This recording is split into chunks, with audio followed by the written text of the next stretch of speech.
sugar is a fuel for disease and creates disease.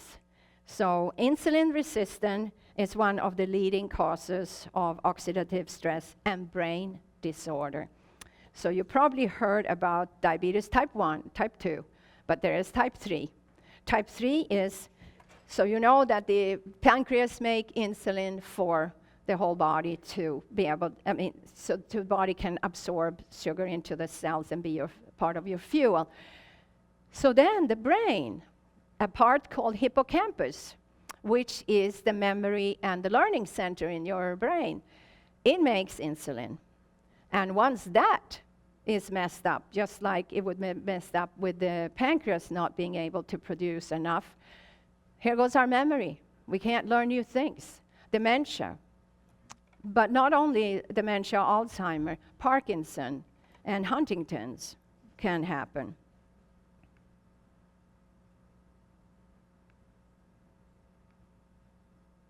Oh, here we go again.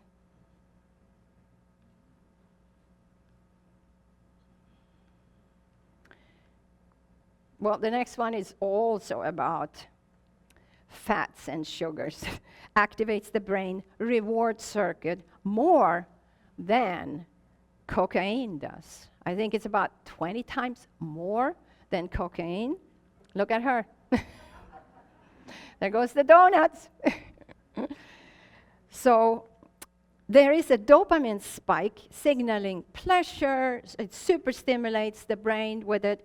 So long-term health effects of sugar versus cocaine. Well, so sugar, of course, creates obesity, diabetes, heart problem. Cocaine creates seizures, heart problems, lung problems, kidney problem. And, hunger is mainly regulated by the hypothalamus in the brain, and that's involved in the reward circuit. So a British research has discovered a link between maternal sugar consumption and allergies and asthma. So the more sugar we eat while we're pregnant, the more risk we give to our child to have allergies. And other studies have shown obesity and a lot of problems that could come from that. And this came out of Queen Mary University, and it showed that they were 38% more likely to develop this. And U.S. Department of Agriculture showed that only 2% of American kids actually eat healthy. 2% only eat healthy. So I can't talk enough about breast milk being the first food for a child with all the good bacteria, with the microbes that you get from your mom, with the good protein, and with your immunity. So you get your antibodies from your mother. And so nursing, of course, is the first food we ever should have had. And most of us did not have that, so our microbiota probably didn't start well, but we do the best we can. We do the best we can. And hopefully women will come back to nursing, and our children in future will be so much healthier. So neuro and endocrinologists unlocked the significance of olfactory. Olfactory is the brain. It's the brain, really. It's a smell. It's a sense, but it's a smell factory, which influences the metabolism and even aging. Metabolizing the pathway to either long or short life. The olfactory, it has a very high density of receptors of metabolic hormones, such as insulin and leptin and ghrelin, which also helps us in monitor our food intake and hunger and all that. Certain food odors are evolutionary, hardwired to get physiological responses and could interfere with our lifespan. So what it means is we are instinctively attracted to certain odors. And we changed that. Well, that probably started in the womb, right? But we changed that. And these receptors that we have, so you have taste buds on your tongue. Well, then you have taste receptors all throughout your body, from brain and down, your lungs, your heart, your kidneys, your liver, everywhere you have taste receptors. And these are the actually first immunity response that you have in your body. And, you know, it's amazing when you change lifestyle. So the first week, for example, if you were at the Institute right now, the first week the food would be like, okay, salad again, sprouts again, juice again.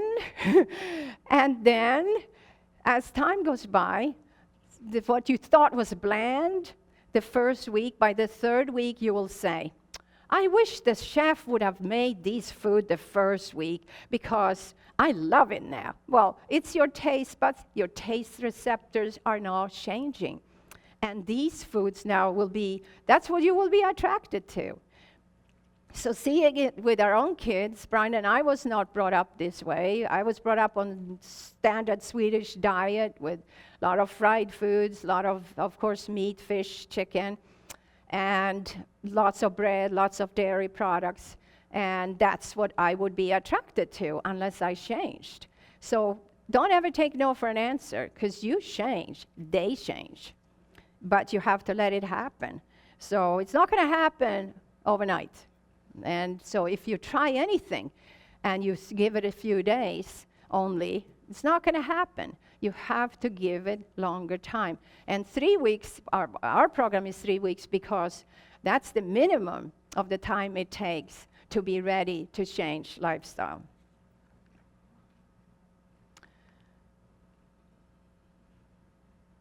So Harvard Scarrett writes that retirement generally is not good or bad for one's longevity. Well, it's your passion, involvement, and activity level that determines the result, right? So the two most dangerous years in your life is when you were first born and when you retire. 30% are more likely to die in the first year of retirement. Boy, that was supposed to be such a happy time in our life. Well, it ranked high in life's most stressful times. A lot of people don't feel that they have a purpose anymore. We got to get the purpose. We got to get the passion. We need to create hobbies. We need to have create some place we can go and volunteer. And, you know, it's about the attitude of that time in our life. And I think that's the time that, although Brian and I can't retire, no, we have too much fun in our work, but we probably will slow down. And the thing is, I want to spend time with my grandkids. We have 7 grandkids, and who knows, maybe more coming. But it's so important to spend time with family, to have close relationships. So, you know, we don't want to get into retirement and not have that. And so it could be a dangerous time. Now, in his 1945 Nobel Prize speech, a Nobel laureate, Alexander Fleming, he warned against extensive antibiotic use between birth and 2 years old. In this vulnerable time, this drug is used more than ever. And for 70 years, antibiotic has been a pillar of medicine. And the damage to the bacteria, the microbes, is so important, that are so important during the early years of life, and it's actually increasing risk of interference, like celiac, like diabetes, like colitis, and obesity. So, you know, there is time for antibiotic, and there is time to use natural methods. And, you know, I think every parent needs to learn more, be more educated, and I think every parent is the best doctor for their child if they are educated, if they are raising them on a vegan, plant-based, organic diet. They probably will not have the problems. I never forget, in Sweden, years ago, they realized that for ear infection, antibiotic had been used so much it didn't work anymore. So they actually told about echinacea. I was like, I can't believe it. They were talking on prime time that as antibiotic doesn't function for ear infection, use echinacea. So, we get, of course, a lot of these animal-based foods devastate the immune system. It's filled with antibiotics, and when consumed, it provokes antibiotic resistance. So that is a big part, of course, why we are immune to it too. And I think every parent needs to realize that you have the power, you have the tools if you learn how to live on a lifestyle that has been tested and used for so many years. And, it's nothing new under the sun. Probably your grandparents knew all what I'm talking about, except a few little scientists research. But they instinctively knew that you are what you eat, and that I can't eat junk and then expect my health to be vibrant and healthy. I think we have responsibility as a parent to do that. And, it's sad that we've come so far that we expect other people to look after the nutrition of our own kids. Our kids have never had to have antibiotic because their immune system was so incredibly strong through nursing, through the live foods, and, a happy environment too, of parents that loved them and cared for them and taught them the A's and Z's of this is what you do when this happens. And, we are here to do that. Not everybody needs to know everything, but you can learn from people that knows. So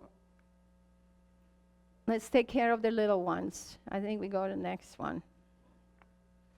So brain researcher Joel Briel reported that learning language, playing instruments, or the act of deep contemplation calms the brain, regulating longevity, enhancing neuroactivity, and chemistry.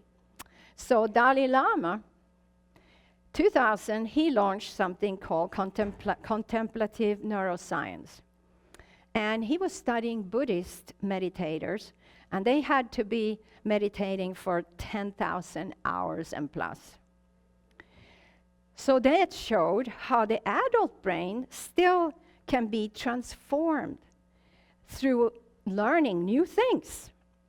And that, like the new instrument, language, and it actually showed changes in the region that controls that movement. And it actually made it larger. So it was keeping our intelligence, and it actually rewired brain circuits. Amazing. So you never stop learning. So pick up new language, pick up something new, take a course in something you never thought you needed to learn, and keep that brain circuit, keep it going, keep it growing. And next, today for the first time, a comprehensive understanding of the aging process and how we may slow it down brings us necessary tools to prolong our life. Well, with a growing realization that lifestyle and factors and habits plays a much more important role than genes. Having a great purpose, participating in the family, cooking, preparing, growing some of your own food, exercise, walking a lot. That's the big part. So, the thing is that genes have been playing such a big role. And if you're hearing that, oh, you have genes, this is my genes, I'm going to have this problem, my mom had it, my sister had it, and this is what I'm going to have. So you hear, much more important than your genes is the lifestyle that you choose. Much more important. So you don't have to get the problems that other people had in your family just because of genes. So don't get into that hole where fear and anxiety brings you, because that's going to make you sick. That will make you sick.